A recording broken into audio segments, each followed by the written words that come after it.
Karena kita paham diri kita itu bukan pemilik, tetapi kita adalah mendapatkan titipan tubuh ini dan hidup ini dari Allah, maka pastikan bahwasanya ada 7 kerusakan yang harus kita hindari supaya kita tidak mendapatkan hisab yang berat pada 7 perkara ini ketika kita merusak kepada diri kita.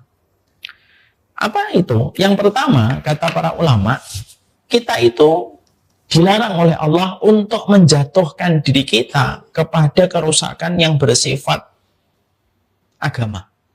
Ini kerusakan yang pertama. Artinya, kita itu tidak boleh menjadi bodoh tentang agama. Ini tidak boleh. Kenapa? Bodoh terhadap agama itu kerusakan, membahayakan diri kita. Jadi sesuatu yang membahayakan diri kita itu ada 7. Yang pertama, yang membahayakan kepada diri kita itu apa? Kebodohan kita terhadap agama. Ini kebodohan ini. Karena kalau kita tidak mengetahui tentang agama kita, kita ini kayak orang yang tidak tahu mana itu jurang, mana itu jalan. Selamat datang di channel Langkah Iman Istiqomah. Jangan lupa like, komen, dan subscribe. Dan semoga kita semua mendapatkan ilmu yang bermanfaat. Amin. Alhamdulillah, tentunya senantiasa kita bersyukur kepada Allah atas setiap nikmat yang Allah berikan kepada kita, terutama kenikmatan yang sangat kita syukuri adalah kenikmatan ketika kita masih berjalan di atas agama ini. Kita masih diberikan oleh Allah pertolongan di atas agama ini sampai kita dicondongkan hatinya di dalam setiap perkara yang bisa mendekatkan kita kepada ridhonya. Bukankah berkumpulnya kita di taman surga pada kesempatan malam kali ini bukan karena terjadi secara sembarangan, tapi terjadinya ketika kita bisa berkumpul di tempat ini, kita bisa menikmati taman-taman surga, ya semata-mata karena Allah yang memberikan kepada kita sebuah kenikmatan besar ketika kita berada di atas agama ini dan betapa besarnya nikmat ini. Semoga kita bersyukur bukan hanya pada kenikmatan duniawi, tetapi semoga kita senantiasa mampu bersyukur pada kenikmatan-kenikmatan ukhrawi yang sudah Allah berikan pada perjalanan hidup kita. Semoga kita bersyukur di balik sholat yang kita lakukan. Semoga kita pula bersyukur ketika kita masih diberikan rasa malu sampai kita menutup aurat kita dengan hijab. Semoga kita bersyukur ketika panggilan adzan kita tetap bisa datang ke masjid. Kita bersyukur ketika kita masih bisa menolak kepada setiap perkara riba yang ada pada kehidupan kita. Dan itulah sejatinya sesuatu yang senantiasa kita syukuri. Bersyukur atas kenikmatan akhirat itu harus lebih dikedepankan daripada bersyukur dalam urusan duniawi. Makanya Syekh Utsaimin itu mengatakan at-tasbihatul wahidah khairum minad dunya wa ma fiha. Kamu diberikan oleh Allah taufik, kamu diberikan oleh Allah pertolongan, bisa mengucapkan subhanallah sekali saja, itu lebih baik daripada dunia dan seisinya. Kenapa? Karena dunia dan seisinya akan hancur ketika hari kiamat itu datang. Tetapi ucapan subhanallah yang kita ucapkan, ketika kita melafadzkannya dengan ikhlas, maka ucapan ini tidak akan rusak. Walaupun terjadi gempa, walaupun terjadi tsunami, walaupun terjadi banjir bandang, ucapan subhanallah tetap akan menemani kita dan memberatkan mizan kebaikan kita, memberikan penerang pada kehidupan akhirat kita ketika kita bisa mengucapkan dengan ikhlas. Itu menunjukkan bahwasanya kenikmatan akhirat itu jauh sangat lebih berharga daripada kenikmatan duniawi. Karena kenikmatan duniawi yang kita nikmati ya cuma 2. Apa yang kita makan menjadi kotoran, apa yang kita pakai itulah yang akan menjadi usang. Selebihnya pasti akan kita tinggalkan dan rusak ketika menghadapi seleksi alam. Semoga kita tetap bersyukur ketika kita malam ini diarahkan oleh Allah hatinya untuk mendengarkan taman surga semacam ini. Sensitif terhadap nikmat akhirat itu penting supaya kita bersyukur, dan nikmat akhirat ini kalau kita syukuri membawa kenikmatan ketika kita diberikan kekuatan untuk beramal kembali pada perjalanan hidup kita. Semoga Allah berikan terus kenikmatan akhirat di dalam perjalanan kehidupan kita. Semoga kita semakin sensitif terhadap setiap pertolongan Allah di dalam setiap taufik dan setiap ibadah yang kita kerjakan. Semoga kesyukuran inilah yang akan menjadikan kita terus bisa diberikan pertolongan di atas ketaatan yang kita kerjakan dan kita lakukan.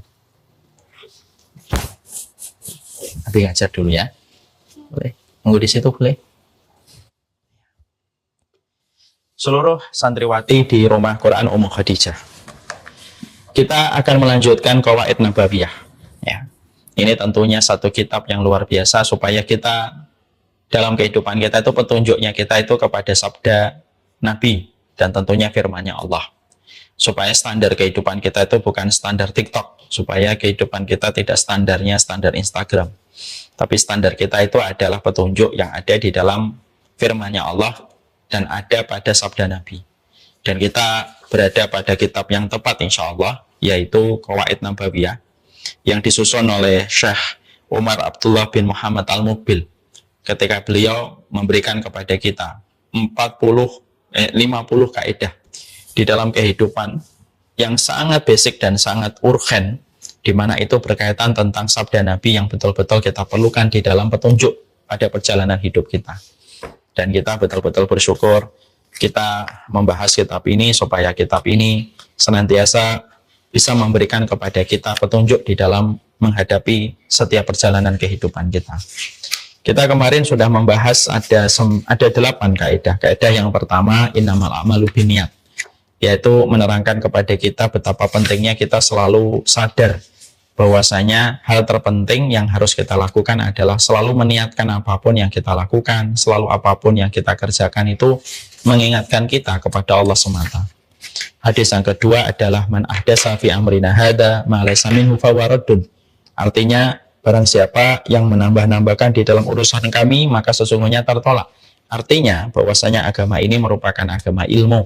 Tidak boleh berdasarkan khurafat, tidak boleh berdasarkan kepada cerita pepesan kosong, tidak boleh berdasarkan dongeng, tapi berdasarkan apa yang disabdakan oleh Nabi, karena agama ini agama ilmu yang difirmankan oleh Allah dan disabdakan oleh baginda Nabi.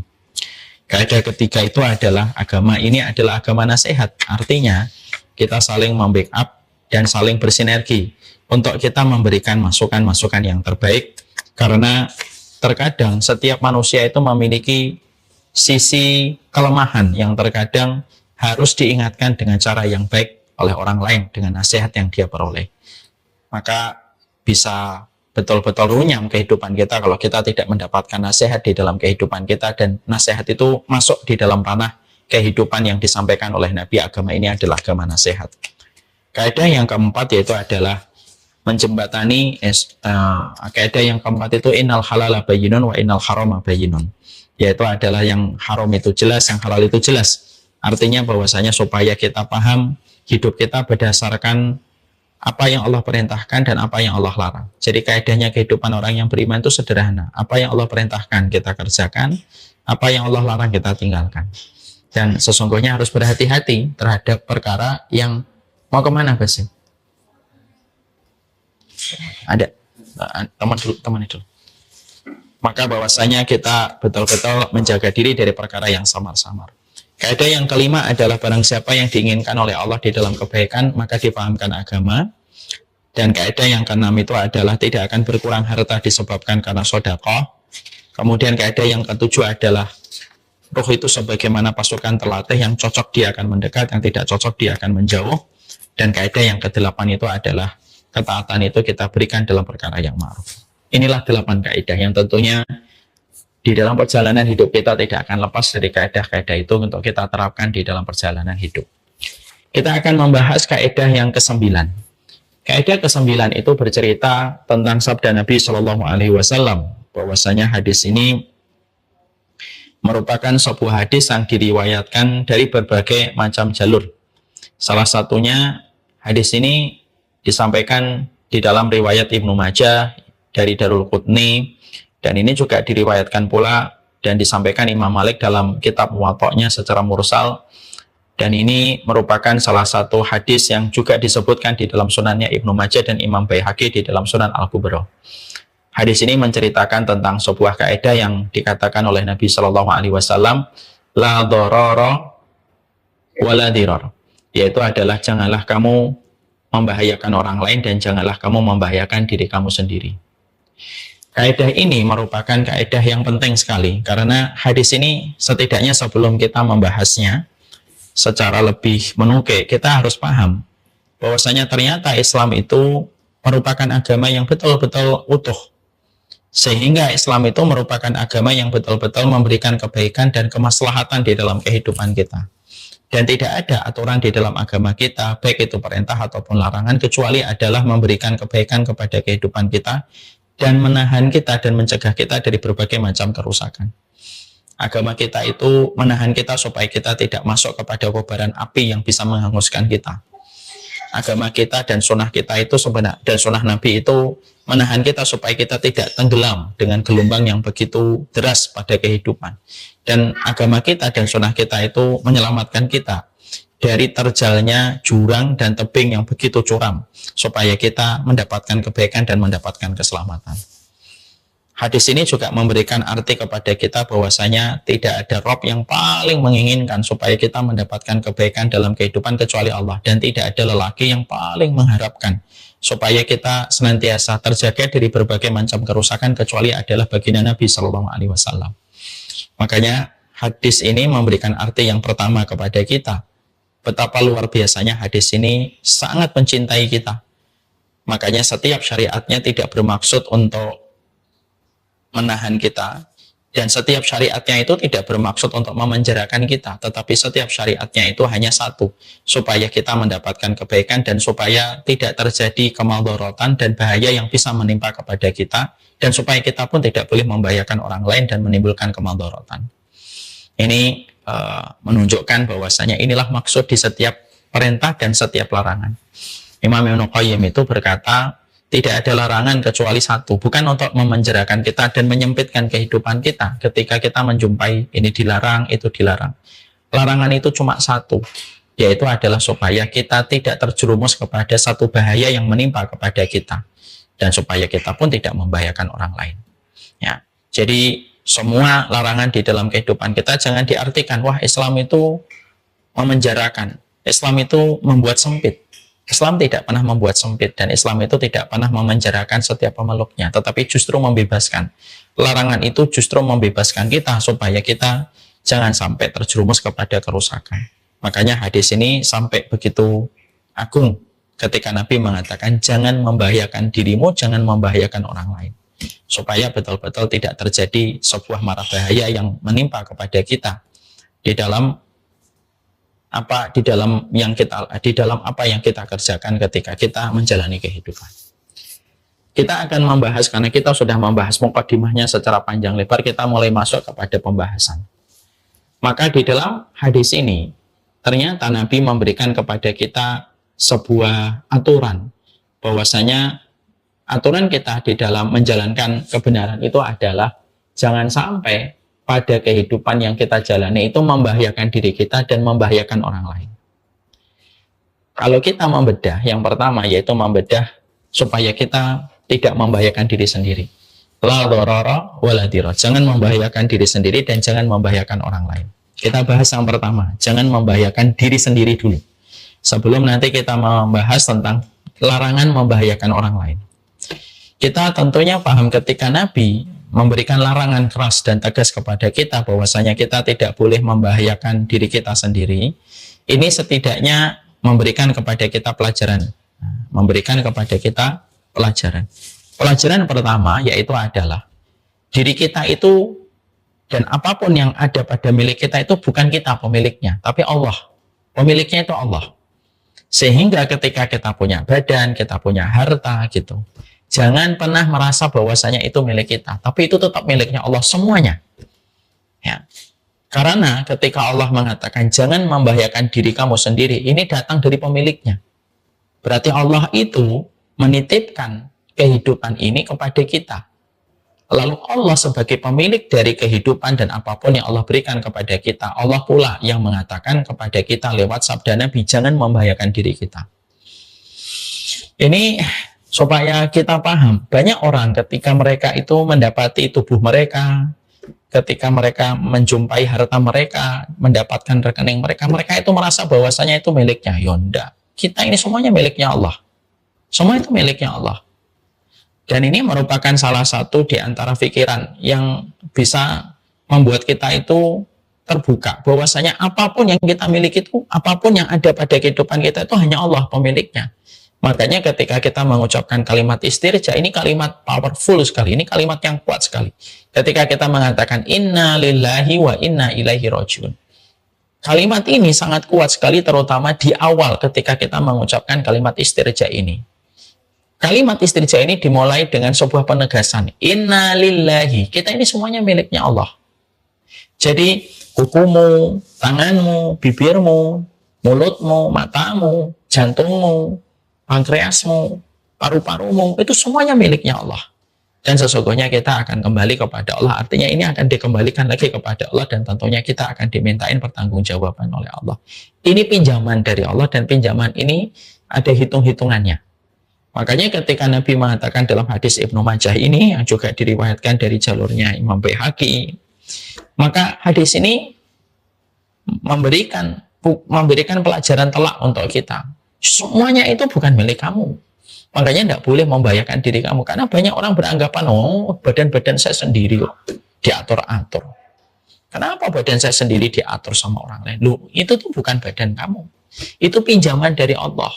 Makanya ada aturannya. Kenapa rambutnya kalau bagi perempuan tidak boleh kelihatan? Ya memang pemiliknya menginginkan itu kok. Kenapa pahanya itu nggak boleh kelihatan? Ya karena pemiliknya menginginkan itu. Semuanya itu miliknya Allah gitu. Makanya ketika Allah berkehendak, maka Allah bisa mengambilnya kapan saja. Kalau Allah menimpakan sakit, Allah bisa menimpakan kapan saja. Kalau Allah ingin menyembuhkan, Allah bisa menyembuhkan kapan saja gitu.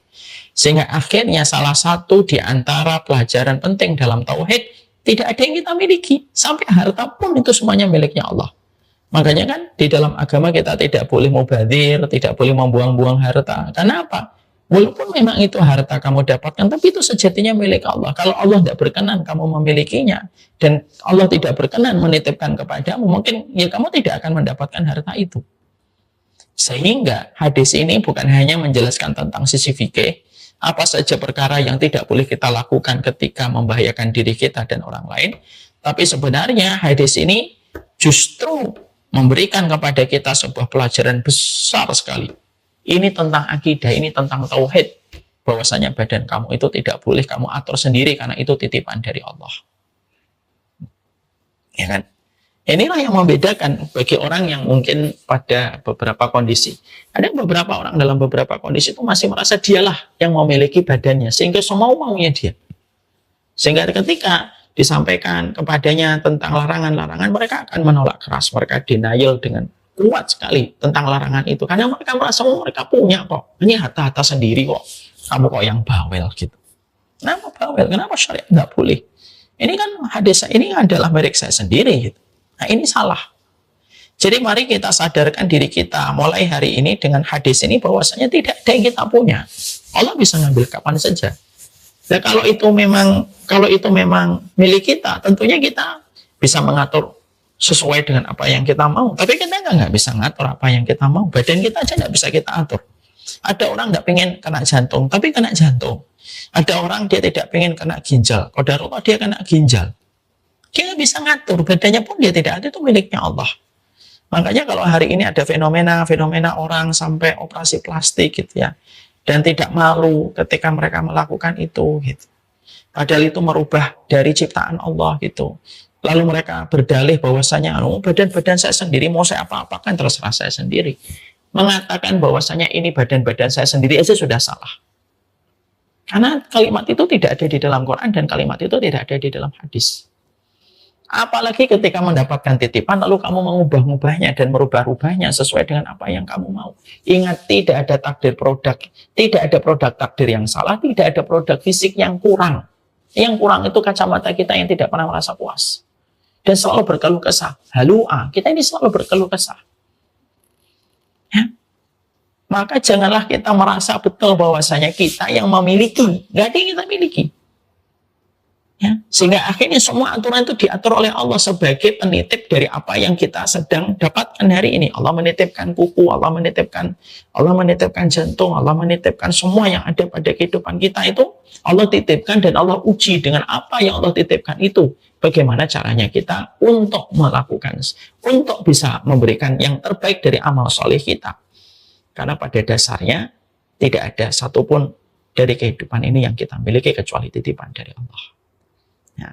Jadi hadis ketika Nabi mengatakan jangan membahayakan dirimu sendiri dan jangan membahayakan orang lain, maka pelajaran penting yang harus menyadarkan kita adalah Badanmu bukan milikmu, tapi badanmu itu miliknya Allah. Maka ketika kita memahami itu, makanya disinilah kita akhirnya paham. Karena ini titipan, maka titipan ini harus diberikan special treatment, harus diberikan perawatan sesuai dengan apa yang Allah inginkan. Makanya akhirnya semua syariat itu dari setiap kebaikan dan dari setiap perintah dan setiap larangan itu hanya satu. Supaya kita tidak membahayakan apa yang Allah titipkan kepada kita. Kenapa kita tidak boleh begadang? Supaya begadangmu tidak merusak tubuh yang Allah titipkan kepadamu. Ya. Kenapa kita tidak boleh mati bunuh diri? Supaya kamu tidak melakukan sesuatu yang menjadikan kamu menganiaya tubuh yang Allah berikan kepadamu. Lalu ketika kamu frustasi, kamu mengakhiri hidupmu. Semuanya itu diatur oleh Allah supaya apa yang kita lakukan ini tidak sampai menodai dan melukai titipan yang Allah berikan pada kehidupan kita.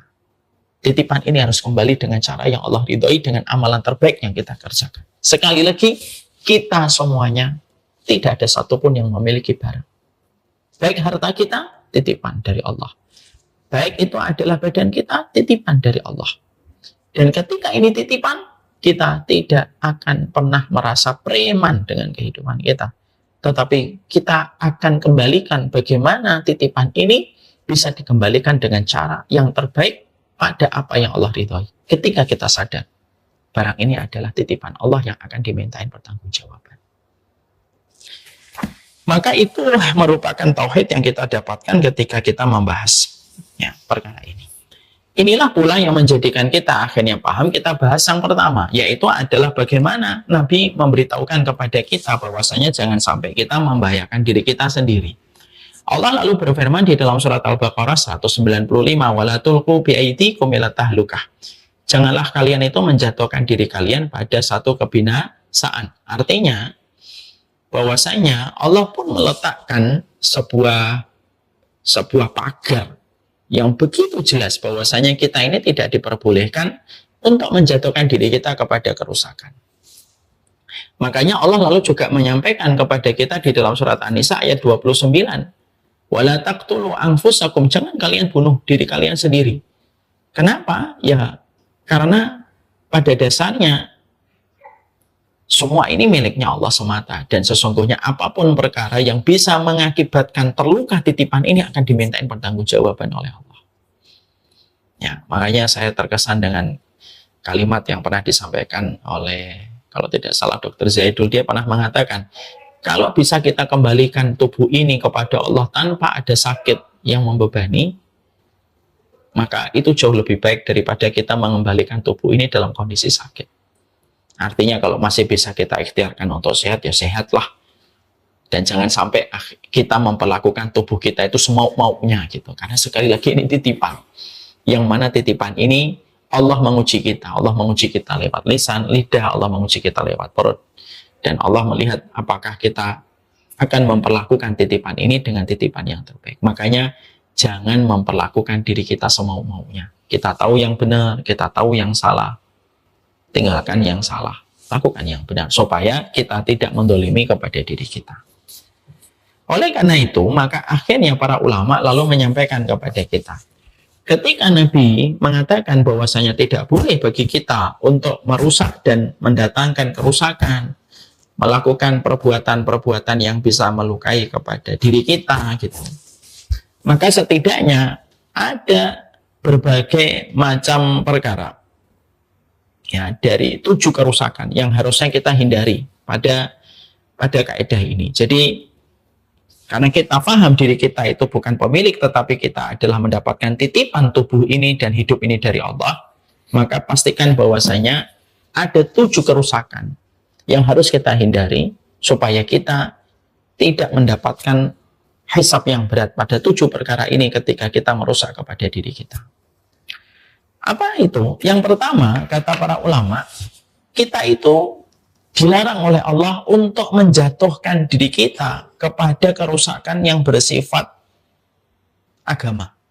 Ini kerusakan yang pertama. Artinya, kita itu tidak boleh menjadi bodoh tentang agama. Ini tidak boleh. Kenapa? Bodoh terhadap agama itu kerusakan, membahayakan diri kita. Jadi sesuatu yang membahayakan diri kita itu ada 7. Yang pertama, yang membahayakan kepada diri kita itu apa? Kebodohan kita terhadap agama. Ini kebodohan ini. Karena kalau kita tidak mengetahui tentang agama kita, kita ini kayak orang yang tidak tahu mana itu jurang, mana itu jalan. Kebodohan di dalam agama itu membenturkan kita dengan banyak masalah. Kebodohan di dalam agama itu menjadikan kita menghadapi problematika silih berganti dan tidak ada ujungnya. Karena apa? Karena musibah, kesulitan yang dijumpai manusia itu hampir seluruhnya disebabkan karena dia tidak mengetahui syariatnya dan akhirnya bertindak tidak sesuai dengan petunjuk yang Allah berikan, dan akhirnya kita mendapatkan banyak kesulitan. Kesulitan itu hadir bukan Allah benci kepada kita, tetapi kesulitan itu hadir karena kita tidak punya ilmu untuk melihat perkara itu dengan sudut pandang yang benar. Sehingga akhirnya kita banyak terbentur dengan banyak masalah. Makanya kalau ada perkataan ya, terbentur gitu ya. Banyak orang mengalami benturan itu ya karena bukan Allah yang jahat kepada mereka. Tapi sesungguhnya banyak manusia itu mengalami benturan demi benturan dalam kehidupan itu ya karena dia bodoh terhadap agama. Makanya kenapa kebodohan itu merupakan perkara yang membahayakan diri kita yang pertama. Dan orang yang sengaja bodoh terhadap agama, ini termasuk salah satu larangan yang ditabrak dan dilanggar olehnya. Jadi kalau kita bicara tentang jangan membahayakan diri kita, itu pikirannya bukan hanya tiang gantungan ketika mati bunuh diri. Nanti kita ada pembahasannya itu. Tapi yang pertama yang membahayakan diri kita itu kebodohan. Karena kebodohan itu berimpak kepada macam-macam. Orang yang tidak paham tentang konsekuensi zina, dia berzina. Akhirnya apa? Akhirnya dia merasakan banyak sekali konsekuensi dan akibat ketika dia bodoh terhadap perkara zina dan tanpa dia sadari. Berbagai macam kesulitan dihadapi itu ya gara-gara kebodohannya terhadap syariat. Salah satu kebodohannya terhadap perkara zina. Zina, hamil, ketika lahir anaknya perempuan dan ternyata dia tidak bisa menjadi wali nikahnya. Lalu ternyata ketika anak perempuannya itu lahir karena dulu dia berzina, akhirnya dia anak perempuannya mungkin dizinai sama orang lain. Berbagai macam kesulitan hidup itu karena apa? Ya karena apa yang kita lakukan dengan kedua tangan sendiri, dan sebagian besar itu karena kebodohan kita terhadap agama untuk menjadi pegangan pada kehidupan kita. Makanya Allah menyampaikan di dalam surat Asy-Syura ayat yang ke-30, wa ma asabakum min musibatin fabima kasabat aydikum. Tidak ada musibah yang menimpa kepada kalian kecuali atas apa yang dilakukan oleh kedua tangan kalian sendiri. Itu dilakukan di atas tangan kedua tangan kita sendiri. Jadi itulah yang terjadi. Ya? Jadi akhirnya kita memahami kerusakan yang pertama itu kebodohan. Makanya akhirnya tidak mengherankan kalau Imam Ibnu Hajar itu berkata, dulu para nabi diberikan apapun oleh Allah itu qanaah, kecuali satu, mereka tidak pernah qanaah. Mereka tidak pernah qanaah dalam masalah ilmu, kecuali mereka minta nambah sama Allah. Makanya doanya Nabi Musa itu apa? Rabbi zidni ilma, tambahkanlah aku ilmu. Makanya sampai Nabi Musa dipertemukan dengan Khidir, Nabi Khidir. Itu dikatakan oleh Al-Hafidh Imam Ibnu Hajar, beliau mengatakan, kenapa Nabi Musa mengatakan kepada Allah, ya Allah tambahkanlah aku ilmu? Karena sesungguhnya Nabi Musa meminta kepada Allah ditambahkan ilmu, ya karena ilmu itu membawa keselamatan, ilmu itu energi, ilmu itu kekuatan, ilmu itu menyelamatkan, ilmu itu menarik kita dari berbagai macam masalah ketika kita mendapatkan ilmu, sampai akhirnya Nabi Musa meminta ditambahkan ilmu. Makanya kita ngaji bukan karena kita sok suci, kita ngaji bukan karena kita pengangguran, kita ngaji itu karena kita tahu prioritas besar dalam kehidupan kita itu adalah mendapatkan asupan ilmu. Supaya kehidupan kita tidak terperosok dengan berbagai macam masalah disebabkan karena kita tidak paham ilmunya. Dan akhirnya menabrak kaedah-kaedah besar di dalam kehidupan ketika kita itu tidak memahami ilmunya. Gitu. Ya. Orang tidak paham tentang riba, apa yang terjadi? Akhirnya dia mendapatkan banyak masalah ketika dia berkecimpung dengan riba. Makanya perkara yang membahayakan diri kita yang pertama itu apa? Perkara yang membahayakan diri kita yang pertama itu kebodohan. Itu yang menjadikan kita terlilit dengan banyak masalah demi masalah pada kehidupan kita kalau kita ini bodoh terhadap syariat agama. Kita tidak paham petunjuk, padahal agama itu kunci jawaban dari seluruh problematika yang kita dapatkan dalam kehidupan itu ya pada ilmu. Dari ilmu lah itu yang akan menyelamatkan. Ilmu pula yang akan memberikan energi pada kehidupan kita. Itu ilmu. Makanya kita ngaji itu supaya kita dapat energi dalam perjalanan hidup kita. Ini contoh. Istri saya itu sebagai seorang ibu dari banyak anak, 8 anak. Ya kadang beliau lelah, kadang beliau letih. Hal yang wajar sekali. Karena memang mendidik anak itu siapa yang tidak lelah. Bohong sekali kalau ada orang mengatakan, oh punya anak itu tidak lelah-lelah. Punya anak banyak itu letih. Lelah dan letih. Tapi sudah sangat lama sekali saya dulu pernah menyampaikan kepada beliau. Dan perkataan ini tuh kata beliau betul-betul memberi angin seger sekali setelah kegerahan dengan kelelahan. Saya menyampaikan kepada beliau perkataan Imam Ibnu Qayyim. Ibu tahu nggak? Semenjak orang itu nikah dan punya anak, semenjak dia punya anak, semenjak saat itulah ada dosa-dosa dan kemaksiatan yang Allah tempatkan di tempat khusus, yang mana dosa itu dan kemaksiatan itu tidak akan bisa dihapuskan kecuali karena kelelahan seorang ibu dan bapak ketika merawat anaknya. Ketika hadis itu, ini kan ilmu, ketika saya sampaikan kepadanya, maka seketika beliau itu langsung, ya Allah, kayak dapat angin seger. Itulah ilmu. Ilmu itu memberikan kepada kita energi. Itu memberikan kepada kita petunjuk. Itulah ilmu. Jadi ternyata ilmu itu bisa sangat mempengaruhi bagaimana perjalanan hidup kita itu kalau kita mendapatkan ilmunya. Ya. Makanya kalau ada orang sampai dia sengaja bodoh terhadap agama, ya itulah mara bahaya yang paling besar dalam kehidupan manusia. Dan dia telah menjatuhkan dirinya kepada kerusakan. Jadi menjauhkan diri dalam kerusakan itu kebodohan terhadap ilmu. Saya ambilkan kisah lagi. Kisah ini sering saya sampaikan di banyak kesempatan. Ada seorang istri, dia bingung menghadapi suaminya. Dan setiap pagi sering terjadi perdebatan, pertengkaran hanya gara-gara masalah sepele. Yaitu suaminya itu sering lupa dan lalai meletakkan anduk di atas kasur. Maka dia menceritakan, saya sudah melakukan apa saja, mengingatkannya, menyindirnya, sarkasme, tapi tetap suami saya itu sering lalai meletakkan anduk itu di atas kasur. Sampai pada satu waktu yang mengalami masalah ini berkata, setelah itu saya mendapatkan satu kajian gitu. Lalu saya akhirnya berpikir, oh saya harus berdamai dengan pikiran saya. Saya tidak lagi melihat anduknya suami yang dia letakkan di atas kasur itu anduk. Tapi dia mencoba men-setting pikirannya. Oh, itu bukan anduk. Tapi itu sepotong permadani yang jatuh dari surga. Dia mengembalikan sesuai dengan ilmu yang dia dapatkan. Dia ingin mengembalikan segala sesuatu itu dengan surga gitu. Supaya memberikan kepadanya kekuatan. Karena dia mengganti mindsetnya bahwasanya anduk itu bukan anduk tapi sepotong permadani dari surga, maka seketika setiap pagi itu dia merasa senang gitu, gembira ketika mendapatkan anduk itu di atas kasur. Karena dia tidak lagi melihat objek itu anduk tapi sepotong permadani. Sehingga akhirnya setiap pagi yang biasanya bertengkar, marah-marah, ngegas kepada suaminya, tapi semenjak dia merubah mindsetnya, maka semenjak itu dia tersenyum ketika mengambil anduk itu. Sampai suaminya lama-lama tersentuh. Dan akhirnya suaminya itu berubah. Dan mulai mengingat untuk meletakkan anduk itu di jemuran. Setelah suaminya mulai mengingat dan tidak lagi menaruh anduk di atas kasur, malah istrinya itu merasa ada yang hilang. Dia merasa, wah, tidak ada lagi permadani yang jatuh dari surga. Ini kisah sering saya sampaikan. Itulah ilmu. Itulah ilmu.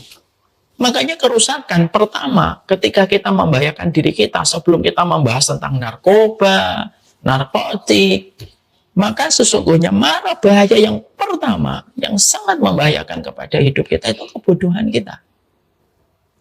Sehingga kalau orang itu bodoh, akhirnya dia tidak punya alasan. Kenapa dia bersabar? Dia nggak ngerti alasan. Coba kalau saya tidak punya ilmu. Mungkin saya tidak akan bersabar kalau ada orang yang tidak setuju dengan saya dan ketika dia menghujat saya. Tapi kalau dengan ilmu setidaknya ngasih nasihat untuk kita.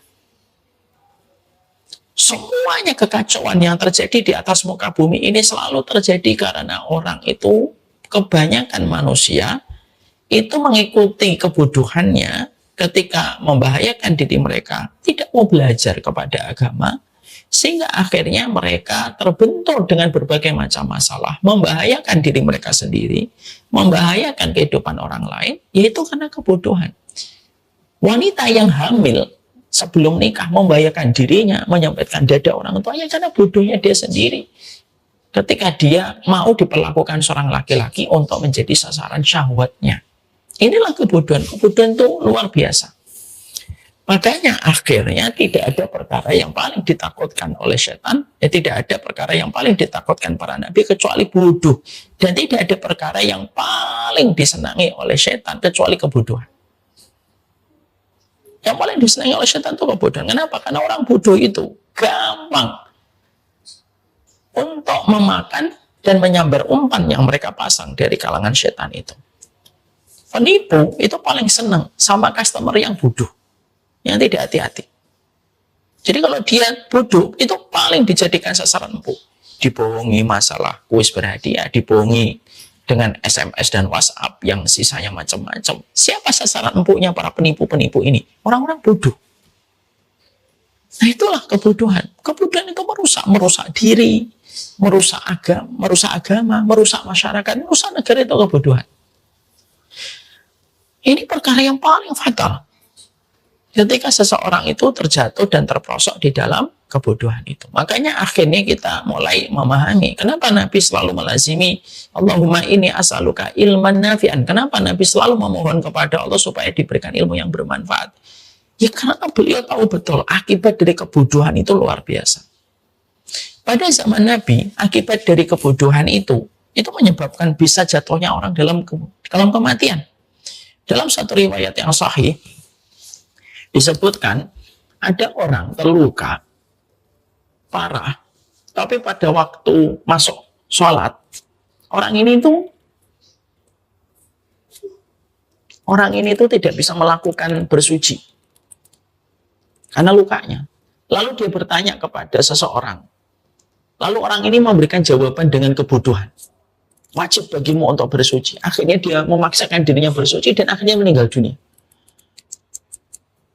Bahkan kebodohan itu bisa menyebabkan terjadinya banyak kerusakan. Bahkan bisa menyebabkan kematian. Makanya akhirnya sampai kita mendapatkan pada akhir zaman itu apa? Yaitu kita akan dapati ulama-ulama, orang-orang yang diulamakan dalam kondisi bodoh, dolun fa'udul. Mereka sesat dan mereka menyesatkan orang. Dan berbagai macam kerusakan itu. Kerusakan yang paling dibenci oleh Allah, dan kerusakan itu apa? Ya kerusakan dalam kebodohan.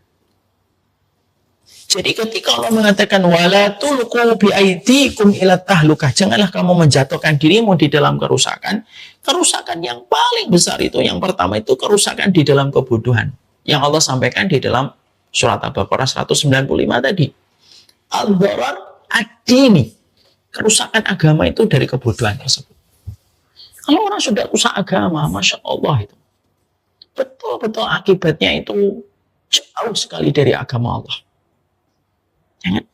Dan kita hari ini banyak menjumpai orang itu saking bodohnya terhadap agama itu melakukan berbagai macam tindakan-tindakan yang melampaui batas. Kayak kejadian beberapa hari yang lalu saya pernah melihat berita di YouTube. Ada seorang makmum menyerang imam disebabkan imamnya melakukan sujud tilawah. Makmum ini tidak paham apa itu sujud tilawah, dikiranya tambahan. Sehingga secara emosional sesaat diserang itu imamnya. Dan ketika ditanya alasannya apa? Karena menurut dia imamnya melakukan ajaran menyimpang. Karena sholatnya ditambah-tambahi. Padahal itu bukan sholat yang ditambahi, itu sujud tilawah. Ini kan akibat dari kebodohan. Kita juga menjumpai bagaimana ada orang yang meyakini masuk ke gua itu akan tembus kepada Mekah. Ini kan hal yang terjadi.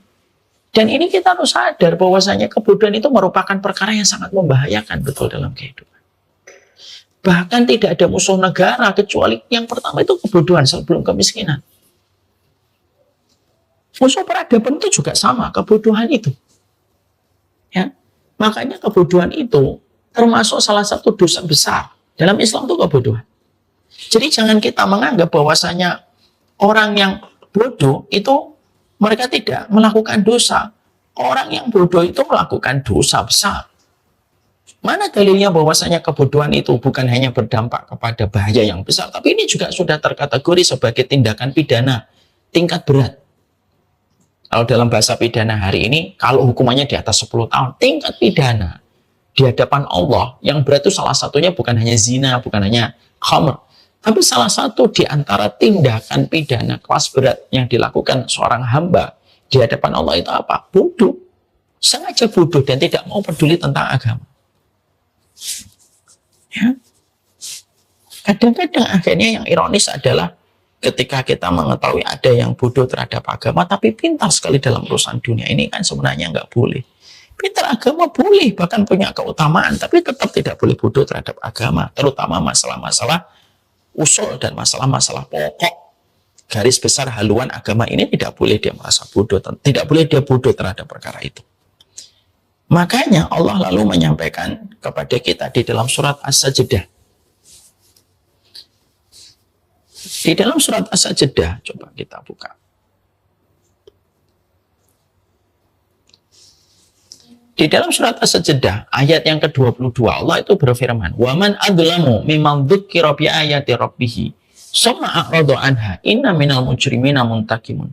Allah kan menyatakan, "Waman adlamu," siapa orang yang lebih zalim daripada orang yang diingatkan tentang ayat-ayat Allah, kemudian dia berpaling dari ayat-ayat Allah. Inna minal mujrimina muntakimun, sesungguhnya kami akan betul-betul memberikan hukuman kepada para pendosa-pendosa yang semacam ini, yang mereka itu berpaling ketika diberikan peringatan dari Allah.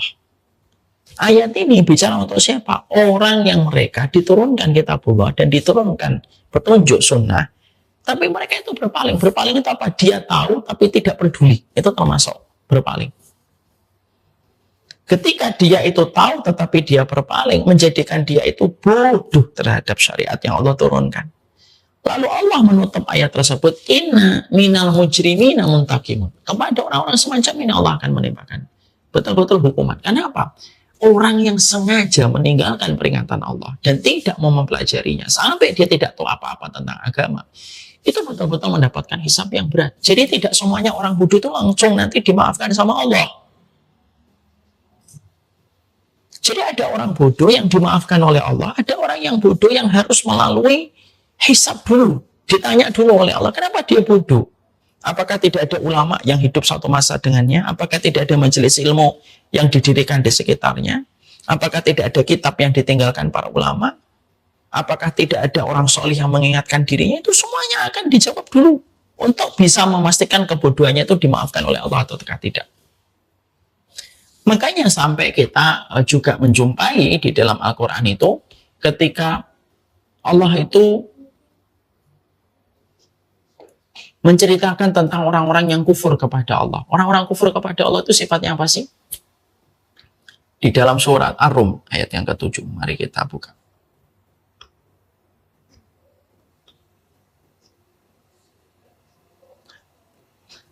Di dalam surat Ar-Rum ayat yang ke-7 Allah menyampaikan ya'lamuna dhahiran minal hayatid dunya wa hum 'anil akhirati hum ghafilun. Allah itu mensifati orang kafir, karakternya mereka itu apa sih? Ya'lamuna dhahiran minal hayatid dunya, mereka itu tahu tentang semua penampakan dunia, ilmu dunia itu tahu. Wa hum 'anil akhirati hum ghafilun. Tapi ketika bicara tentang kehidupan akhirat itu mereka tidak ngerti sama sekali, bodoh. Maaf, orang-orang yang tidak beriman kepada hari akhir itu kalau ditanya dunia itu sebagian dari mereka itu detail tahu tentang urusan dunia, paham betul urusan dunia. Wahum anil akhirati hum ghafilun, tapi sekali yang bicara tentang kehidupan akhirat itu mereka tidak ngerti, tidak paham sama sekali. Ini salah satu hal yang buruk. Inilah mara bahaya yang sesungguhnya. Kebodohan itu mara bahaya. Lebih berbahaya daripada khamr, lebih berbahaya daripada narkoba, lebih berbahaya daripada tindakan-tindakan ketika melukai dirinya sendiri. Itu kebodohan. Karena dengan kebodohan itulah terjadi berbagai macam penyimpangan besar di dalam kehidupan kita. Makanya akhirnya Allah itu mensifati orang mukmin itu harusnya berbeda dengan karakternya orang-orang kafir. Ketika orang kafir itu disifati oleh Allah, mereka tahu tentang semua urusan dunia, tapi terhadap perkara akhirat mereka tidak paham. Maka itulah yang harusnya menjadikan orang-orang yang beriman itu apa? Orang yang beriman itu harusnya sebaliknya. Mereka paham tentang urusan-urusan dunia. Mereka paham tentang urusan akhirat. Walaupun mereka juga tidak boleh bodoh terhadap urusan dunia. Kita tidak boleh bodoh terhadap urusan dunia, tapi juga lebih tidak boleh lagi bodoh terhadap urusan akhirat. Ini jangan sampai dipahami ekstrim loh.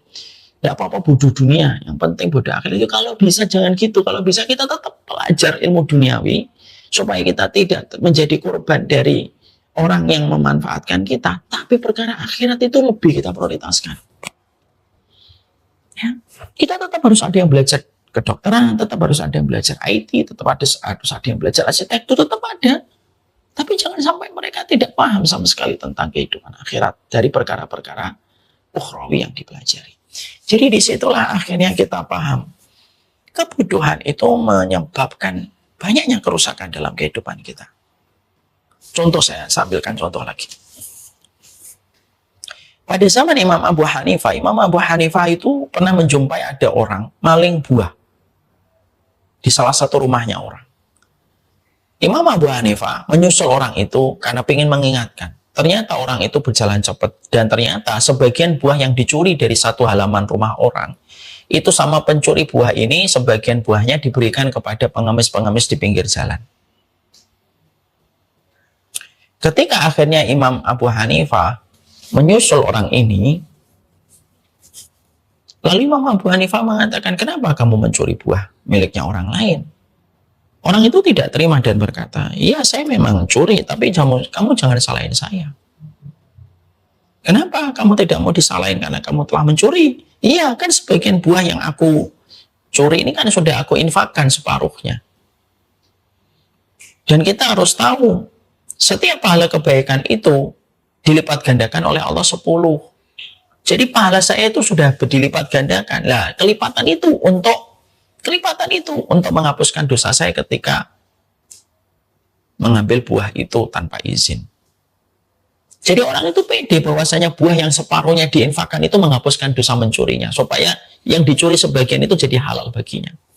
Nah, Imam Abu Hanifah kan terus kaget mendengarkan jawaban itu. Lalu Imam Abu Hanifah itu berkata, Innallaha thayyibun wa la yaqbalu illa thayyiban. Allah itu baik dan tidak mungkin menerima kecuali yang baik. Jadi sedekah kamu itu tidak diterima sama Allah karena datang dari mencuri. Inilah bahayanya kalau kita bodoh. Sampai kalaupun kita tahu setengah-setengah pun sangat berbahaya. Ya kan? Berapa banyak orang yang berpikiran sama dengan pencuri yang ditemukan pada zaman Imam Abu Hanifah. Orang yang korupsi itu kadang-kadang dia korupsi 2 miliar. 500 jutanya nanti diinfakkan ke yayasan anak yatim. Makanya beberapa koruptor itu di sini, sebagian itu ada yang memberikan testimoni itu baik, kok sosialnya baik, sering ngasih anak yatim gitu. Padahal banyak orang atau ada di antara koruptor yang mereka itu ketika korupsi, misalkan korupsi 10 miliar, 1 miliarnya dibagi-bagi kepada yayasan. Kenapa? Karena mereka beranggapan wa'ad bi'sayyi'atal hasanata tamhuha, karena sesungguhnya mengikuti keburukan dengan kebaikan supaya kebaikan menghapuskan keburukan. Mereka beranggapan dan berasumsi 1 miliar yang mereka infakkan ke yayasan itu bisa menghapuskan 9 miliar yang haram. Inilah dampak dari kebodohan. Jadi semua dari kebodohan itu merusak semuanya dalam kehidupan kita. Makanya bahaya yang paling luar biasa ketika kita menyebutkan 7 bahaya yang ada pada diri kita ketika kita dilarang untuk membahayakan diri kita. Yang pertama, bahaya yang paling tinggi itu adalah bahaya kepada kebodohan terhadap agama kita sendiri. Ya, inilah yang menjadikan kita harus memahami ini dan supaya kita mengerti tentang ini. Insya Allah kita baru membahas ini. Yang pertama masih ada 6, ada al-dharar an-nafsi, ada dharar al-aqli, ada dharar al-mali, ada dharar al-badani, ada dharar an-asli, ada dharar al-irdi. Nah, kita akan bahas itu insya Allah. Kita baru membahas yang pertama, al-dharar ad-dini. Ini yang pertama yang disebutkan. Yang pertama ini karena pentingnya. Jadi mara bahaya yang kita tidak boleh membahayakan diri kita sendiri itu apa? Janganlah engkau rela membiarkan dirimu jatuh kepada kebutuhan.